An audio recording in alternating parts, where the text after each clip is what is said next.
Hello, I'm Vincent McCory. Welcome to Africa 54. Here's what's coming up.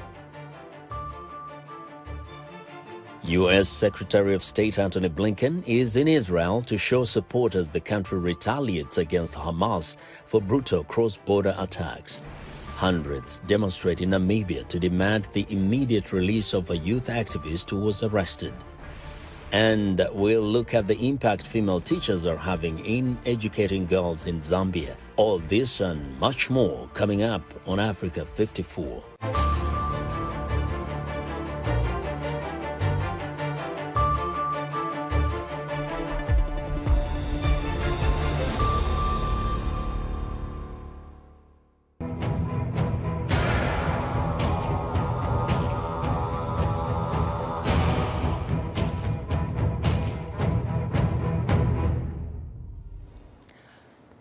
As Israel continues its near non-stop bombardment of Gaza in retaliation of Hamas' brutal attacks on its citizens, the Israeli government is facing mounting pressure to completely eradicate the Hamas militant group. The war, which has claimed more than 2,500 lives up to now on both sides, is expected to escalate as Israel prepares for a likely ground invasion.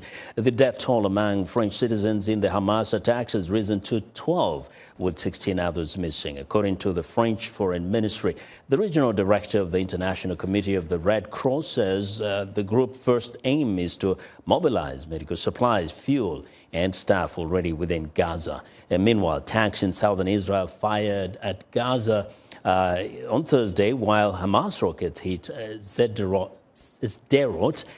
which is located just 4 kilometers from the Gaza Strip and has bared the brunt of previous Hamas rockets attacks. Israel has put Gaza home to 2.3 million people under total siege by launching a powerful bombing campaign, destroying whole neighborhoods.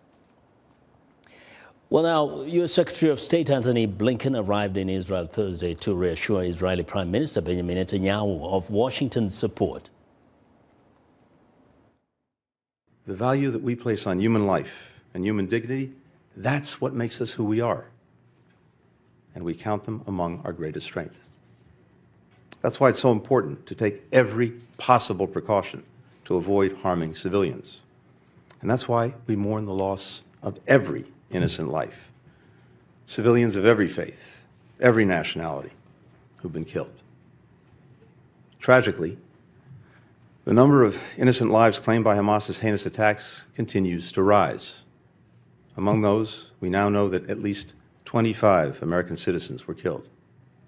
We join families in Israel, in the United States, around the world, in mourning their immeasurable loss.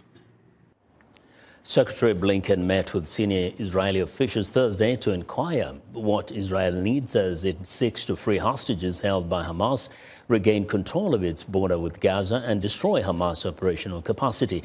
VOA's senior diplomatic correspondent Cindy Sain reports. We want to warn you, the video contains graphic images. Residents of Kibbutz Masada in northern Israel took refuge in a shelter after a warning siren sounded twice. The Israeli army said it suspected an aerial infiltration from Lebanon into northern Israel, although it later said it had not identified any aerial intrusions from the north. More than 2,300 people in Israel and Gaza have been killed, with thousands of others injured, since Hamas militants launched brutal attacks on Saturday, prompting Israel to declare war and to form an emergency government. U.S. President Joe Biden reaffirmed that he and his national security team are working day and night on the conflict, and said he and Vice President Kamala Harris had spoken again Wednesday with Israeli Prime Minister Benjamin Netanyahu. And this moment, we have to be crystal clear. There is no justification for terrorism, no excuse, and the type of terrorism that was exhibited here was just beyond the pale, beyond the pale. As I said yesterday, my commitment to Israel's security and the safety of the Jewish people is unshakable. Biden dispatched his top diplomat, Secretary of State Antony Blinken, to Israel as a sign of solidarity. Before departing to the conflict region, Blinken had this to say to any country that might try to take advantage of the situation. The President has deployed, as you know, the world's largest aircraft carrier group to the region to make very clear our intent to deter anyone contemplating any further aggression against Israel. Blinken said that the U.S. is also focused on its own citizens, that 22 Americans have died, and that number could go up. The White House said 17 Americans were still missing, and the administration had no information on their condition. At the United Nations in New York, Secretary General Antonio Guterres said he is in constant contact with leaders in the Middle East and is worried about a spillover of the conflict in the region. I am concerned about the recent exchange of fire along the Blue Line and recent reported attacks from southern Lebanon. I appeal to all parties and those who have an influence over those parties to avoid any further escalation and spillover. Guterres also called for Hamas to release all Israeli hostages, emphasizing that civilians must always be protected and that international humanitarian law must be upheld. He said that about 220,000 Palestinians are now sheltered in 92 UN facilities across Gaza, and that UN premises and hospitals, schools, and clinics must never be targeted. Later Wednesday at the White House, Biden joined a roundtable with Jewish community leaders to express his condolences and his unwavering support for Israel following the Hamas terror attacks. Cindy Sain, VOA News. The death toll in the Israeli-Hamas conflict continues to soar on both sides, but as viewers Jan Butchert reports, the battle appears to be only escalating. Right now, the Iron Dome here in southern Israel is hitting some missiles that were shot from Gaza. We can listen to the sound. It's very, very loud, and we can see it crossing the sky. I'm in Ashkelon right now, and the city is absolutely empty. Today, 2 rockets hit this city as the death toll on both sides of this conflict rises.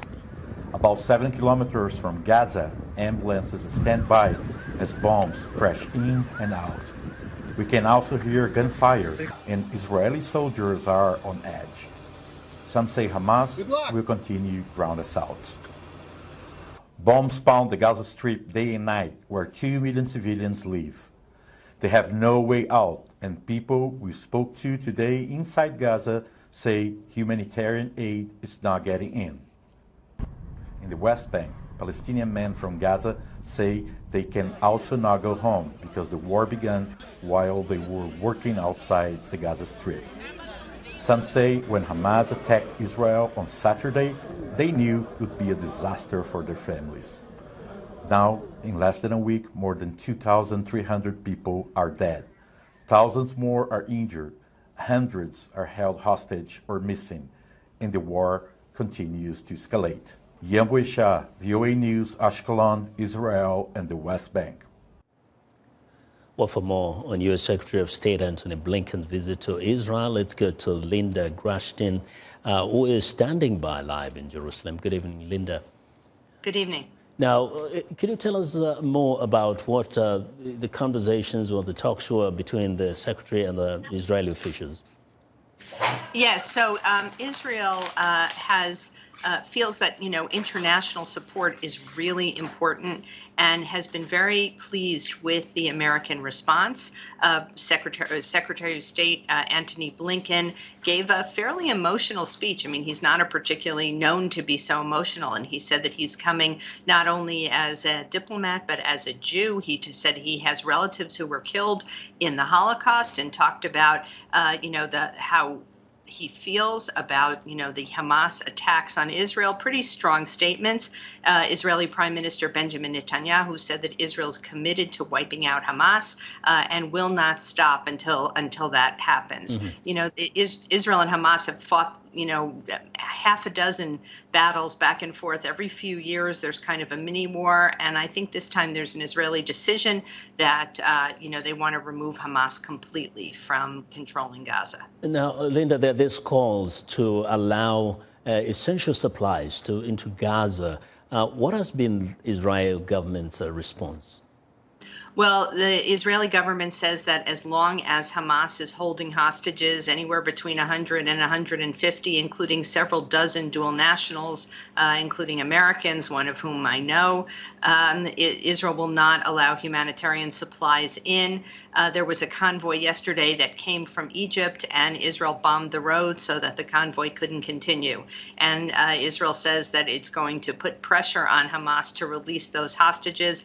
Hamas officials say there will be no negotiations on the hostages until the fighting ends. Is there any concern that Israel, from an optical point of view, could be viewed to be going a little overboard?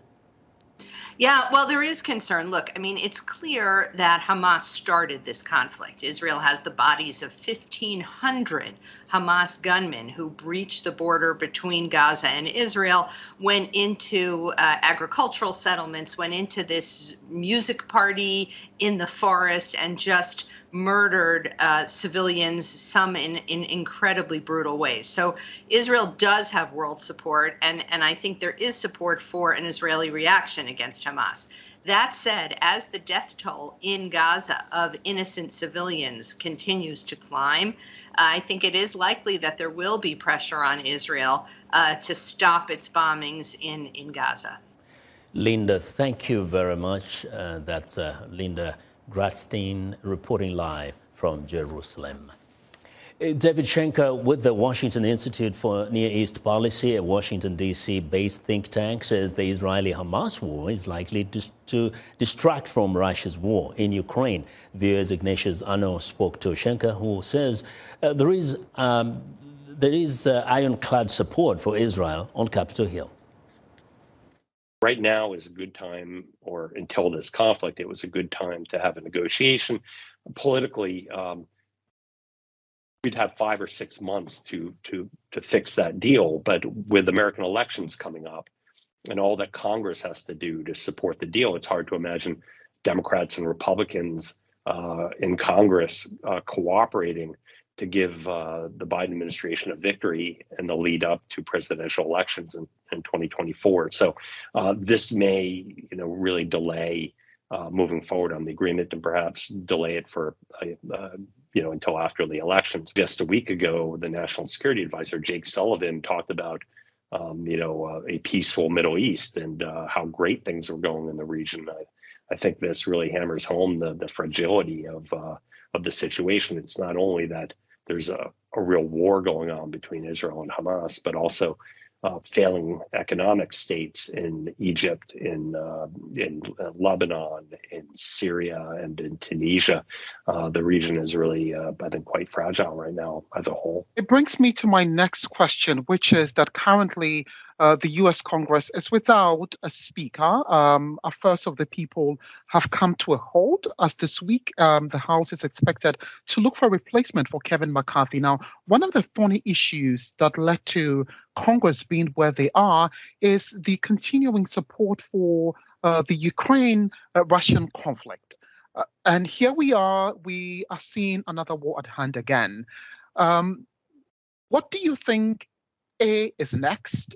B, lifts the United States in all of these global affairs? The distraction from the war in Ukraine, the lack of a speaker, the potential election of Representative Jordan as the next speaker, a congressman who opposes U.S. military assistance to Ukraine.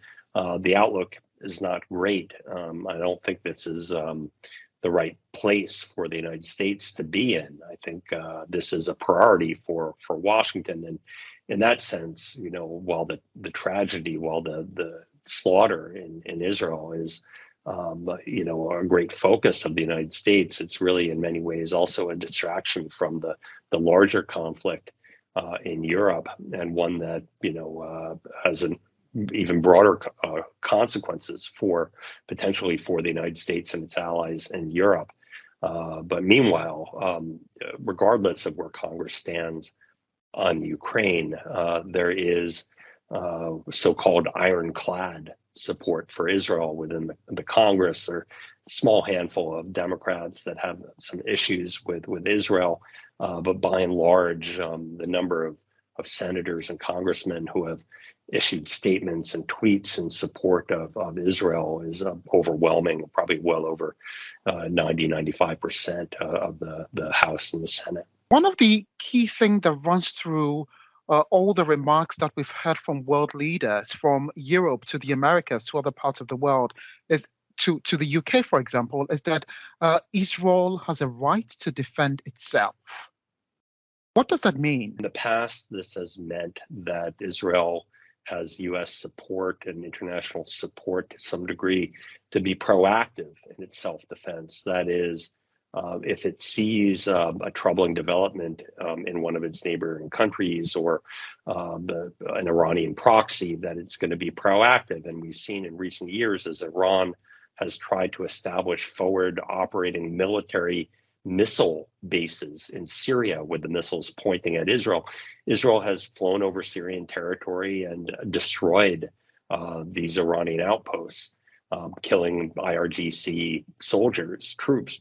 And so I think that in general is what we mean by Israel's right to defend itself. Now, I anticipate in the coming days and weeks, we'll start to hear discussion about Israel's disproportionate response to Palestinians. And I think we have to understand in this context that it's hard to imagine what a proportionate response is to the murder of 800 mostly civilians. I think only 50 of them were soldiers. That was VOA's Ignatius Arnold speaking to David Schenker, a former U.S. Assistant Secretary of State for Near Eastern Affairs and a senior fellow at the Washington Institute for Near East Policy. You can watch the full interview on voaafrica.com.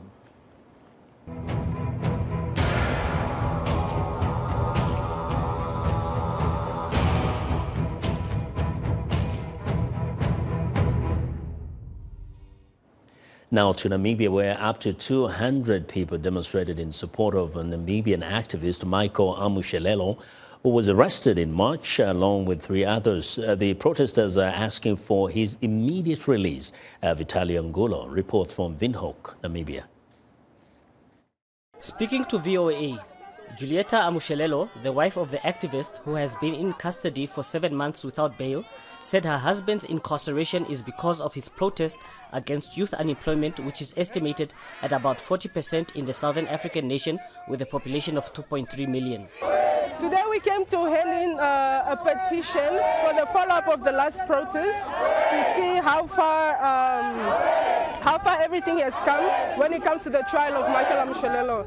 Michael Amushelelo is an activist with the title of Commissar in the Namibian Economic Freedom Fighters, a local branch of the South African Economic Freedom Fighters, led by Julius Malema.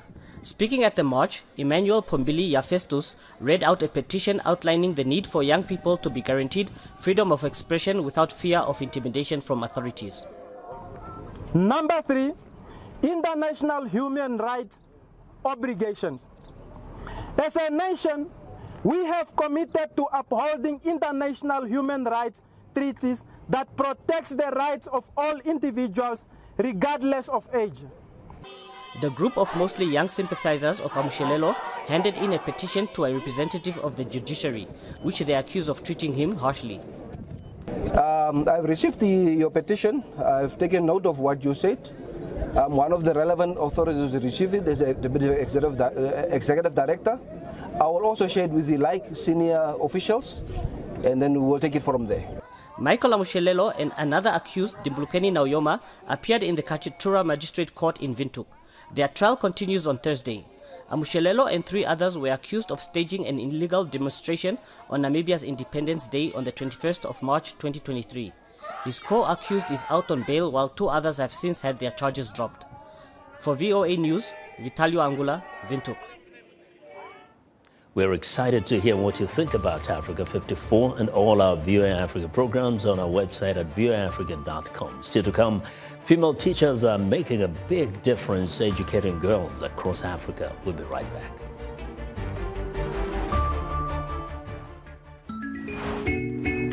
More peace, new experience, and some adventure.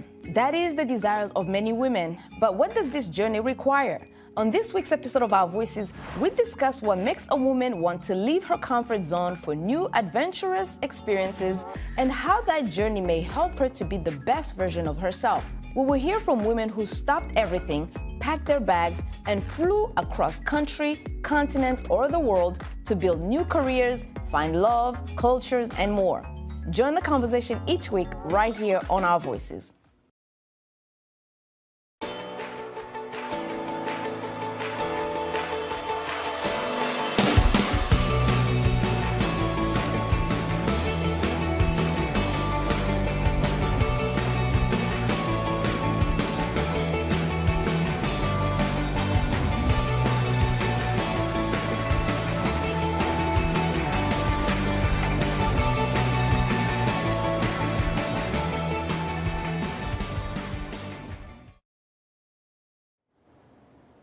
In other news, the wife of Gabon's deposed President Ali Bongo Ondimba, Sylvia Bongo Ondimba Valentine, who was under house arrest, was taken into custody at Libreville prison following a long hearing in front of a judge, according to media reports.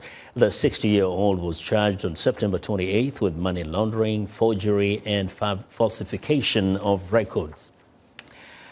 And Madagascar's outgoing president, André Rajoelina, has launched his re-election campaign, promising an orange wave to thousands of supporters wearing his party's color who were gathered in the capital, Antananarivo. Voters on the Indian Ocean island nation head to the polls on November the 9th. And Ethiopia will again receive food aid as the World Food Programme has lifted its suspension. The WFP suspended food distribution in June because of diversions of aid. More than 20 million people need food aid assistance in Ethiopia after the worst drought in decades and a 2-year conflict in the Tigray region. In recent years, UNICEF and UNESCO reports have emphasized that female teachers are making a big difference when it comes to educating girls across Africa. VOA visited Lusaka, Zambia to see the impact they are having there. Kathy Short has a report. So when we are talking about children, Josephine Mwaba has been a teacher for 22 years. She teaches biology at Lusaka's Kablonga Girls Secondary School. Mwaba says her students love learning, but the young girls here face challenges. So the challenges are that girls fall pregnant, and sometimes they get married at an early stage. But being a female teacher, I encourage them not to get married early, not to fall pregnant, but to concentrate on school, because only when they get educated, then they'll be able to make proper decisions and live an independent life. Rebecca Kaira is a student at the school, one of the many taught by female teachers like Mwaba. Female teachers mostly encourage us girls because they act as mothers as we are here at school. So they mostly encourage us girls to focus on education. According to Zambia's Teaching Service Commission, or TSC, there are more than 190,000 teachers in the country, but at least 150,000 more are needed to ensure quality and effective education. The TSC is a government body in charge of human resources, policy guidance, accreditation and validation of teachers' qualifications. Sonakshi Sharma, an education research specialist at UNICEF Innocenti Global Office of Research and Foresight, works on the organization's Women in Learning Leadership Research. Sharma says evidence shows that for girls, female teachers play a positive role in learning. So school leadership is an important vector to enhance student learning because they play a critical role in creating a high quality teaching and learning environment within schools, and this can contribute to overall student learning outcomes and well-being. The Basic Education Teachers Union of Zambia, which represents teachers in the public service in the country, says female teachers are driving forces in Zambia's education system. One of the country's biggest challenges is serving students in rural areas. Another is paying teachers what they deserve, says Mwangala Mulako, the union's director of gender-related issues. We have more of women presentation in our union than the male. And then these teachers, most of them, the women that we have, they have upgraded themselves. What I mean is They're feathered in their studies from maybe a certificate holder to a diploma holder or a degree holder, even as far as masters in different fields of education. So the situation which is there is they're all crying for an upgrade. They need to be moved from the lower salary scales to higher salary scales. According to UNICEF, African countries, including Zambia, are facing the world's worst teacher shortage. The continent still needs 17 million more teachers if it is to achieve universal primary and secondary education by 2030, and more female teachers are needed now more than ever. Kathy Short for VOA News, Lusaka, Zambia.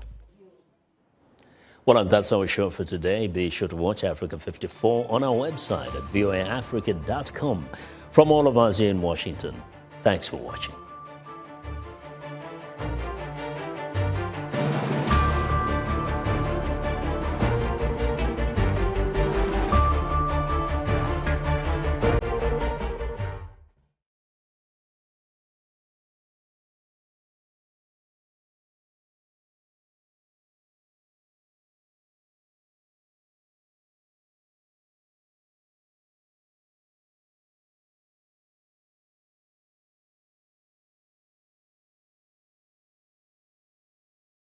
Just this week, USAID announced a new $53 million for drought relief and support in Africa, targeting Angola, Kenya, and Madagascar. That's a diversified package of relief that's designed to respond to what has been a 2-year drought in Africa, devastating many lives and livelihoods, and really causing a nutrition crisis and stunting for many young children. That $53 million will be used in a variety of ways. We'll focus on health interventions, we'll focus on addressing water and sanitation, and restoring the kind of water capability and irrigation in places where that's what's most needed.